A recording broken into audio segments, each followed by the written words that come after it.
जय हिंद एवरीवन, स्वागत है आपका हमारे channel Indian defence news Hindi में, जहां आपके लिए लेकर के आते हैं इंडियन डिफेंस के प्रमुख अपडेट्स को कम से कम समय में। तो चैनल को सब्सक्राइब करना मत भूलिएगा। तो आइए शुरू करते हैं आज का अपना ये एपिसोड। अगर आप सोशल मीडिया पर एक्टिव हैं तो आपने एक अपडेट के बारे में अब तक सुन लिया होगा, और वो है रशिया की तरफ से भारत को S-500 एयर डिफेंस सिस्टम के जॉइंट प्रोडक्शन का ऑफर। ये न्यूज़ कई मीडिया सोर्सेज की तरफ से ट्विटर पर जारी करी गई है, लेकिन इसके बाद से लोगों के बीच में एक डिस्कशन शुरू हुआ है, या यूँ कह रहे डिबेट शुरू हुई है। कुछ लोग कहते हैं कि S-500 का जो ऑफर है वो भारत को कभी नहीं किया जाएगा, तो कुछ लोग ये मानते हैं कि S-500 भारत को लेना चाहिए। पहले हम ये बात करेंगे कि क्या S-500 भारत को कभी ऑफर किया भी गया है, क्या रशिया अपनी इस एडवांस टेक्नोलॉजी को भारत को ऑफर करेगा। तो जो लोग ये मानते हैं कि ये ऑफर भारत को नहीं होगा, उनके लिए एक बुरी खबर है, क्योंकि S-500 प्रोमीथियस का ऑफर आज से नहीं बल्कि 2021 से चल रहा है, और ये एक फॉर्मल ऑफर के अंतर्गत भारत को दिया गया है।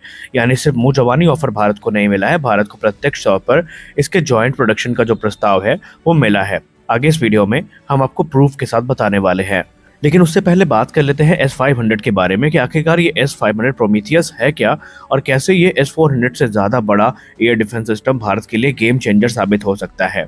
देखिए, S-500 प्रोमीथियस, जिसको 55 R6M के नाम से जाना जाता है, यानी ट्रैम्प्टर M के नाम से जाना जाता है, ये रूस के सबसे एडवांस एयर डिफेंस सिस्टम्स में से एक है, और इसे 2021 में रूस की सेना में शामिल किया गया था। इसके अगर हम प्रमुख विशेषताओं की बात करें तो ये 600 किलोमीटर की दूरी तक एरियल टारगेट्स जैसे बैलिस्टिक मिसाइल्स और हाइपरसोनिक मिसाइल्स शामिल हैं, उनको देख सकता है, और ये उनको भेजने में भी सक्षम है। इसमें हाइपरसोनिक मिसाइल्स यूज की गई होती हैं, जो कि हाइपरसोनिक इंटरसेप्टर का काम करती है। ये इंटरकॉन्टिनेंटल बैलिस्टिक मिसाइल्स को ट्रैक कर सकता है और उनको तबाह भी कर सकता है। ये स्टेल्थ प्लेन, ड्रोन्स या लो अर्थ ऑर्बिट उपग्रह जो है उनको भी तबाह कर सकता है, और हाइपरसोनिक और क्रूज मिसाइल्स भी इससे नष्ट की जा सकती हैं। रिपोर्ट्स तो ये भी क्लेम करती है कि ये प्रणाली एक साथ 10 हाइपरसोनिक लक्ष्यों को ट्रैक कर सकती है और उनको नष्ट कर सकती है। अब आइए पहले इसके हम उन्नत रेडार सिस्टम पर नजर डालते हैं।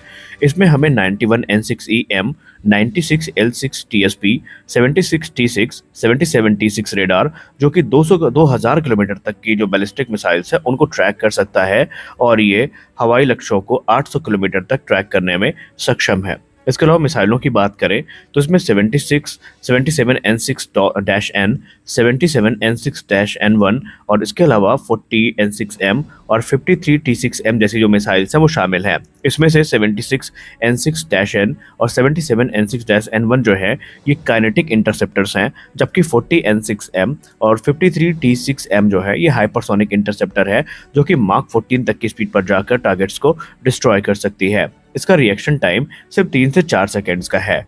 अन्य विशेषताओं की बात करें तो ये एक मोबाइल लॉन्चर सिस्टम के साथ आता है, जिसको सिर्फ 5 मिनट में तैनात किया जा सकता है, और ये F-22 और F-35 जैसे विमानों को काफ़ी आसानी से ट्रैक कर सकता है, और यही कारण है कि इसका एक विशेष जो हमें खौफ है वो अमेरिका के अंदर देखने को मिला है।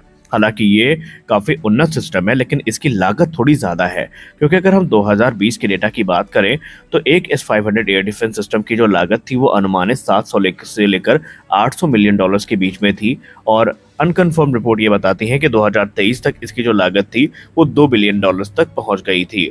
अब S-500 की बात करें तो ये सबसे घातक माना जाता है IRBMs के अगेंस्ट, यानी कि इंटरमीडिएट रेंज जो बैलिस्टिक मिसाइल्स है उनके अगेंस्ट ये काफ़ी घातक माना जाता है।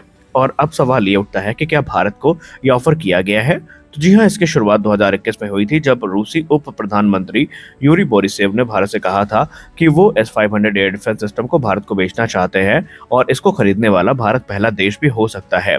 उसके बाद 2024 में इसकी दोबारा पेशकश भारत को करी गई, जब जुलाई 2024 में प्रधानमंत्री श्री नरेंद्र मोदी जी मॉस्को की यात्रा पर थे, तो उस दौरान रूस ने इसके जॉइंट प्रोडक्शन का ऑफर भी भारत के सामने रखा था, लेकिन भारत ने इस पर अभी तक कोई जवाब नहीं दिया है।